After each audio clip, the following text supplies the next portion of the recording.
हे guys, welcome back to my channel. कसे आहात तुम्ही सर्व? आय होप की तुम्ही सर्व मजेत असणार. चैत्र महिना लागला आहे आणि नवरात्रही चालू झाली आहे. तर त्याआधी मला घराची पूर्ण साफसफाई करायची होती आणि जसं की तुम्हाला माहिती आहे, मी गावाला गेली होती, त्यामुळे घरात खूपच जास्त प्रमाणात घाण झाली आहे. पंख्यावरून तुम्हाला समजू शकतं की किती जास्त प्रमाणात धूर झाली घरामध्ये. तर पूर्ण मला आज क्लिनिंग करायची होती. त्यानंतर बाल्कनी वगैरे सर्व काही खराब झालं आहे आणि हे जे POP आहे ना वरती, त्याच्यामध्ये तर एवढं जाडं आलेलं असतं.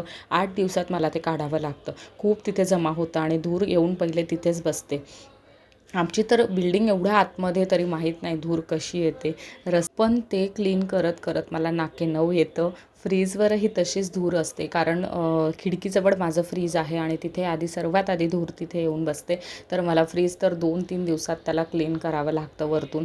तर इथे बघा, पूर्ण मी झाडं घेतलेलं आहे घराचं. त्यानंतर या फ्रेम वगैरे मी सर्व काही क्लीन केलं आणि त्यानंतर ह्या ज्या बेडशीट आहेत त्या मी गावाला जाण्याआधी जुन्या बेडशीट टाकून जाते बेडवर, कारण खूप धूर येते. तर मी नव्या बेडशीट नाही टाकत. माझं हे रुटीन नेहमीच आहे की मी डेली जुन्या बेडशीट टाकून मगच गावाला जाते आणि तिथून आल्यावर त्या काढून पुन्हा वॉश करून ठेवते आणि मग नवीन बेडशीट यावर टाकते.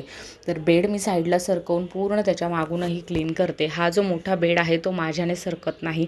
छोटा मी जसं तसं त्याला सरकवून साईडला त्याच्या खालून क्लीन करून घेते आणि मोठ्या बेडच्या मागेपर्यंत झाडू जात नाही, म्हणून मला हा बेड साईडला सरकवून त्याच्या मागून पूर्ण क्लीन करावं लागतं.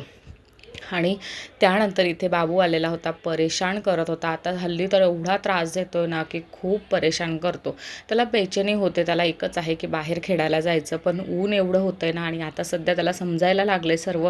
तर त्याचा एकच हट्ट असतो की बाहेर चला, मला खेळायचं आहे. पण ऊन खूप जास्त प्रमाणात आहे. तसं मी त्याला संध्याकाळी गार्डनला नेतेच. पण आणि सध्या नवरोबाचं वर्क फ्रॉम होम चालू आहे. जवळपास आता 1 महिना झाला त्यांना वर्क फ्रॉम होम घेऊन. तर त्यामुळे ना त्यांनाही परेशान करतो आणि मला त्याला सांभाळावं लागतं इकडे, कारण बेडरूममध्ये ते बसलेले असतात, मीटिंग्स वगैरे चालत असतात.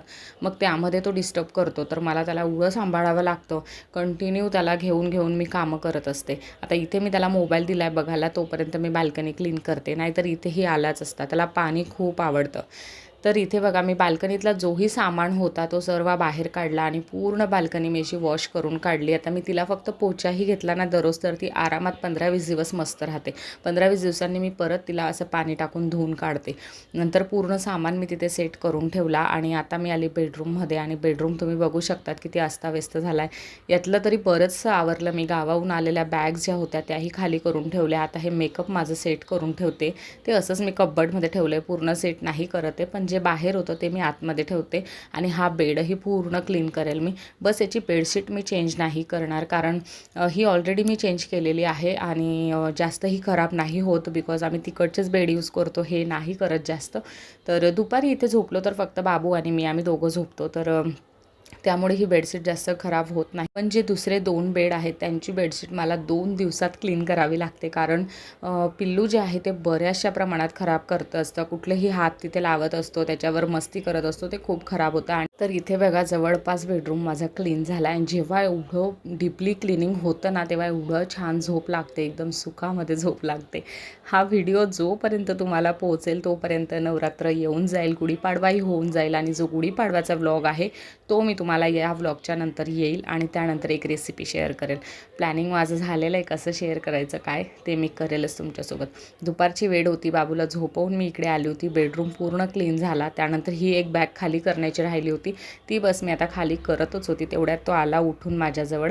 तो जेव्हाही झोपेतून उठतो ना, ती वेळ माझी सकाळची असो नाही तर दुपारची, पण मीच हातातली कामं सोडून आधी त्याला जवळ घेते आणि त्यातच मुलांना छान वाटतं. आणि हाच टाईम असतो जो मुलांना आपण टाईम स्पेंड करू शकतो मुलांसोबत, कारण नंतर ते मस्ती करतात. झोप त्यांची निघाली की ते मस्ती करतात, मग एवढे लाड नाही करू देत. मग माझं पिल्लू तर जवळही येत नाही. त्याला बोलवलं ना, बेटा एक पा दे, तरी नाही देणार. एवढा मस्तीखोर झाला आहे आता. पण तो जेव्हा झोपेत असतो ना, तेव्हा मी त्याला खूप जवळ घेते. हाच एक टाईम असतो त्यांच्यासोबत स्पेंड करण्याचा आणि मला त्याच्यासोबत टाईम स्पेंड करायला खूप आवडतं. मी जिथे मला टाईम भेटेल तिथे मी त्याच्यासोबत टाईम स्पेंड करते आणि हेच आहे दिवस त्याचे, की मला माझं पण बालपण अनुभवायला भेटतं आणि त्याचंही चांगलं बालपण मी अनुभवते माझ्या ह्याच्याने. जसं माझ्याने होतं मी तसा टाईम त्याच्यासोबत देत असते. माझ्या स्वतःच्या टाईमातून मी टाईम काढून त्याच्यासोबत टाईम स्पेंड करते. एकदाची मुलं मोठी झाली ना, की आपण त्यांना टाईम मागितला तरी त्यांच्याकडे टाईम नसतो आपल्याला देण्यासाठी. कारण त्यांची स्वतःची धावपळ एवढी असते शिक्षणाच्या काळामध्ये. त्यामुळे आत्ता जो टाईम आहे तो फुल टाईम त्यांना द्यायला पाहिजे आणि मी ते त्यानंतर बघा हा सुपर शाईनचा स्प्रे मी आणला आहे, जो आपल्या बाईकसाठी, कारसाठी, वॉशिंग मशीनसाठी, त्यानंतर फ्रीजसाठी तुम्ही याला कुठेही यूज करू शकतात. याने तुम्ही मिररही छान प्रकारे क्लीन करू शकतात. खूप मस्त रिझल्ट आहे याचा. हा काहीतरी मला 299ला पडला आहे आणि ऑनलाईन हा कुठेही अवेलेबल आहे. पण एवढा छान आहे, जर तुमच्या गाडीला गंज वगैरे लागला असेल किंवा कुठेही गंज लागला असेल तर ह्या स्प्रेने तो आरामात निघतो. खूप मस्त आहे. मला तर खूप आवडला. मी एका मिररला तो ट्राय करून बघितला आणि दुसऱ्या मिररला मी कोलिनने साफ केला. तर दोघांमध्ये मी फरक बघितला. जवळपास सारखाच होता. काही एवढा फरक नव्हता. त्यानंतर मी आता माहेरी गेली होती तर मम्मीच्या घरून मी एक्स्ट्रा हँडवॉशची बॉटल आणली. कारण मला किचनमध्ये सारखे हँडवॉश करावे लागतात. म्हणून मग मी 2 बॉटल्स आता ठेवलेल्या आहेत. तर आता 1 बॉटल मी किचनमध्ये ठेवेल. तर चला, ह्यासोबतच मी ह्या व्हिडिओला इथंच थांबवते. तुम्हाला व्हिडिओ आवडला असेल तर लाईक करा, शेअर करा, सबस्क्राईब करा. तुमचं असंच प्रेम माझ्यावर नेहमीसाठी राहू द्या. मी तुमच्यासाठी खूप छान छान व्हिडिओ घेऊन येईल. आय होप की तुम्हाला हा व्हिडिओही खूप आवडला असेल. भेटते लवकरच पुढच्या व्हिडिओमध्ये. तोपर्यंत bye bye and take care.